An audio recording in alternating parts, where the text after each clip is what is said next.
Christian Giudicelli, bonjour. Bonjour. Vous publiez un nouveau livre qui a pour titre La planète Nemoza. Alors, ça n'est pas un roman, ce sont des souvenirs, des rencontres, des gens que vous avez connus, aimés et que vous continuez à aimer. Vous avez publié de nombreux romans et vous êtes aujourd'hui membre du prix Renaudot. Et on peut dire que vous avez passé toute votre vie dans la littérature française, Oui. dans le monde littéraire français.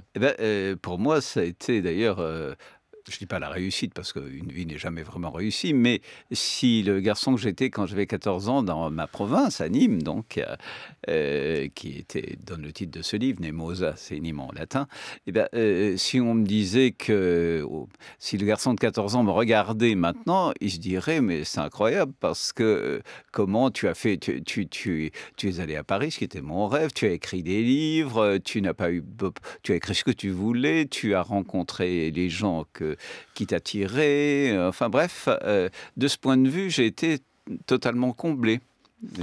Alors, justement, Nemoza, c'est un côté Jules Verne, hein? Oui, exactement, parce que quand j'étais au lycée à Nîmes, il y avait au centre de la ville une maison assez banale, où il y avait une plaque, et sur la plaque, il était marqué ici, dans cet immeuble, dans cette maison, Benjamin Valls et son disciple Valls Laurent. comme le Premier ministre? Valls comme le Premier ministre, mais à ma connaissance, ce n'est pas, le Premier ministre n'est pas un descendant de ce Valls ni moi. Enfin, après tout, on ne sait pas, mais on peut se renseigner.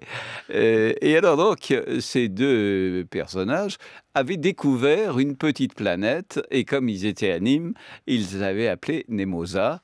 Et alors cette planète, en fait, elle existe, mais c'est une planète assez minuscule qui, je ne pourrais pas vous la décrire, je crois qu'elle est volcanique, enfin je ne sais pas, à vrai dire, j'en sais rien.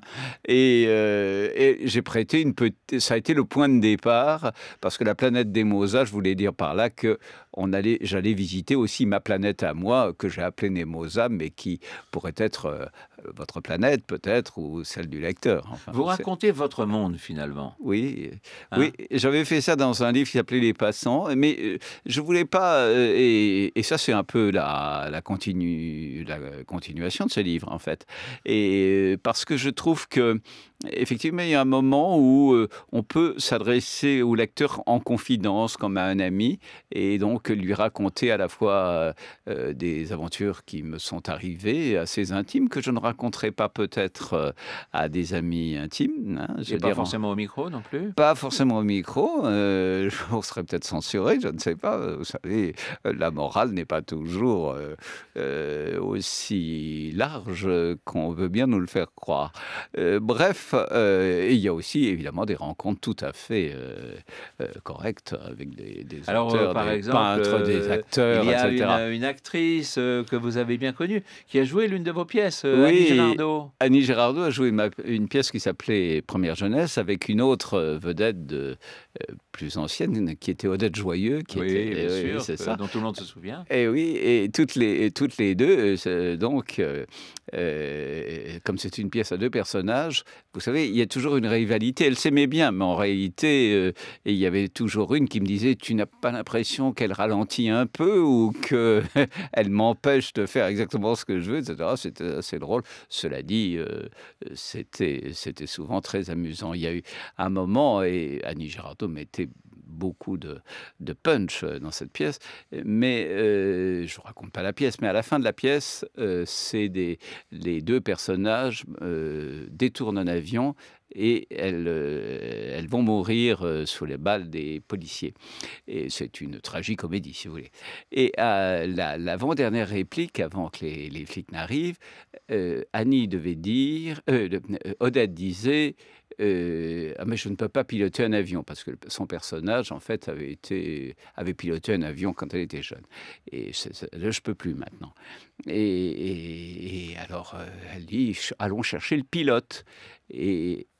Et Annie devait dire, mais non, c'est toi le pilote. Et à ce moment-là, les flics arrivaient et les tuaient.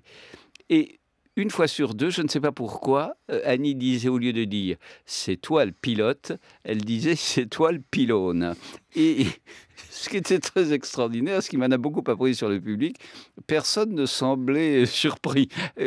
Donc, et alors on lui disait après, non, Annie, c'est toi le pilote, c'est pas toi le Ouais, elle pilote. faisait peut-être référence Euh, avec Odette Joyeux à ce personnage qui était une espèce de personnage très respecté. Hein. Ah. Un pylône, c'est important hein, oui, en tout cas, dans le paysage.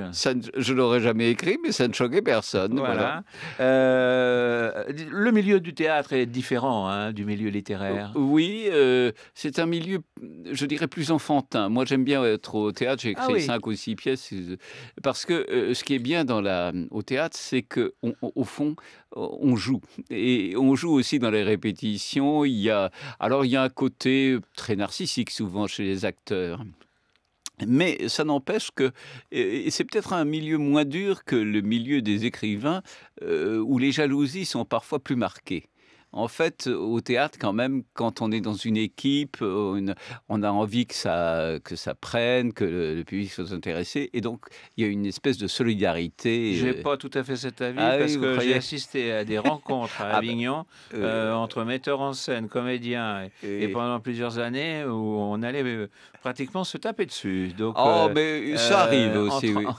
Mais dans les littératures, vous Ah avez non, des non, exemples? dans la littérature, non, les coups sont plus feutrés, mais ils sont plus pervers. Ils sont plus pervers. Alors, parmi les gens que vous nous amenez à rencontrer, il y a quelqu'un qui occupait une place importante hein, dans les lettres françaises tout au long du XXe siècle. C'est Julien Green, disparu il y a de ça quelques années, et qui a tenu un très long journal, qui avait fait des romans, et qui était quelqu'un d'assez fantasque, quelqu'un qui vivait aussi avec un garçon qui était un peu plus jeune, et tous les deux formaient une espèce de couple un peu bizarre. Ah oui, c'était très étrange même parfois. Et l'autre, Éric, il s'appelait Éric, était aussi un écrivain, mais il écrivait des. Il avait été adopté d'ailleurs. Oui, enfin, c'est ou en ça. tout cas, Il écrivait des livres plus érotiques que Julien Green feignait de ne pas avoir lu.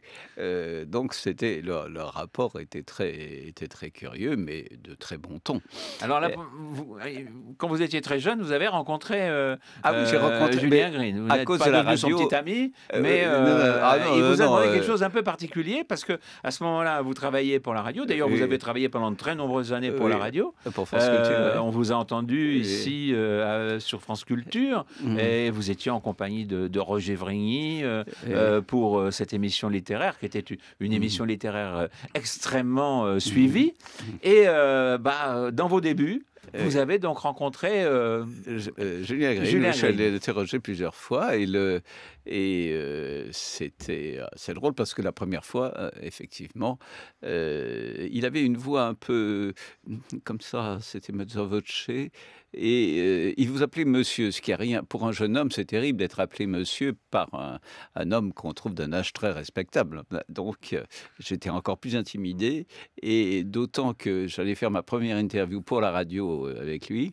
Et là, il m'a dit, cher monsieur, est-ce que vous pouvez mettre votre micro dans le bouquet de fleurs?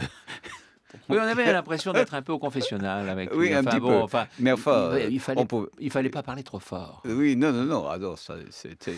Alors, dites-moi. Oui, pardon. Non, mais il y a d'autres écrivains dont je garde des souvenirs. Enfin, certains, on ne sait plus très bien qui c'est, mais je me souviens avoir interrogé Marcel Jouandeau, par exemple, qui était un écrivain très célèbre de l'époque. J'allais le voir à Rueil-Malmaison. Et il y avait, je ne sais pas pourquoi, un boucan toujours. Malmaison énorme. Et Jouandeau, je ne sais pas s'il était un peu sot ou non, disait toujours « Ah, le silence de la campagne !» Et ça m'avait beaucoup frappé.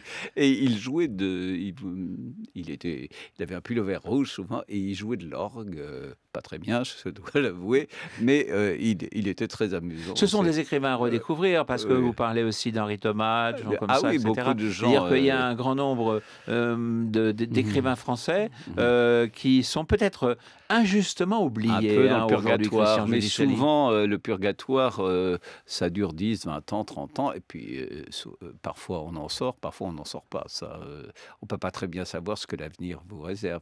Mais c'était des personnages importants quand même, qui avaient leur public.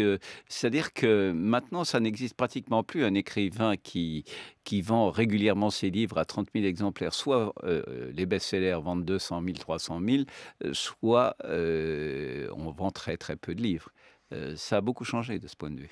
Alors, dites-moi, quel est le regard que vous portez aujourd'hui sur cette vie faite de rencontres? Et il y en aura encore, j'imagine, Je l'espère, en tout beaucoup cas. d'autres. Finalement, tout semble facile dans votre vie. D'une certaine façon, oui. J'ai pas Vous eu. êtes un écrivain heureux. Heureux, oui, sauf quand j'écris, parce qu'écrire, c'est d'une part, je ne sais plus qui disait ça. Bon, il y a part d'inspiration c'est plaisant, mais après il y a le travail, et ça c'est beaucoup moins rigolo. Et parce que effectivement, on trouve que il y a un adjectif de trop, il y a ceci, il y a cela. Pour arriver à avoir son ton, son style, effectivement, il faut quand même pas mal travailler. Et donc, mais du point de vue de si je puis dire, de la carrière, bien qu'elle fût modeste, je n'ai jamais eu d'obstacle. J'ai publié mes premiers textes à 20 ans, et puis après, ça s'est déroulé comme ça. Bon. Alors, j'ai eu de la chance. C'est sympathique, non? Ah oui, mais moi, je Mais il faut un bon remercie. tempérament aussi. Vous avez un bon tempérament, Christian Je sais Giudicelli, non? pas, oui, oui. Je passe pour sympathique, je veux dire, et j'ai jamais vraiment compris pourquoi, parce que je me trouve pas plus sympathique qu'un autre. Mais je sais pas, c'est peut-être parce que je ris tout le temps, mais en même temps, je suis aussi mélancolique, ça arrive. Oui. Moi, vous êtes peut-être mélancolique, mais vous avez Euh, aussi des yeux rieurs, on le voit bien. euh, Christian Giudicelli, je vous remercie infiniment. Vous publiez donc La planète Nemoza, donc aux éditions Gallimard, c'est votre nouveau livre. Et je conseille à nos internautes et à ceux qui nous écoutent de faire un petit tour dans les librairies ou sur les sites en ligne pour regarder les autres titres que vous avez publiés, puis de vous plonger un peu dans vos œuvres. Et puis alors dans celle-ci, dans ce livre-là, parce que ça permet aussi de retrouver un petit peu le parfum de ce qu'ont pu être, de ce qu'ont été ces 100 dernières années dans la littérature française. Vous n'êtes pas centenaire. Passons, oui, Enfin, quand même. disons les 50 dernières années. 50, ça suffit bien. Merci beaucoup, Christian Je vous en prie. Giudicelli.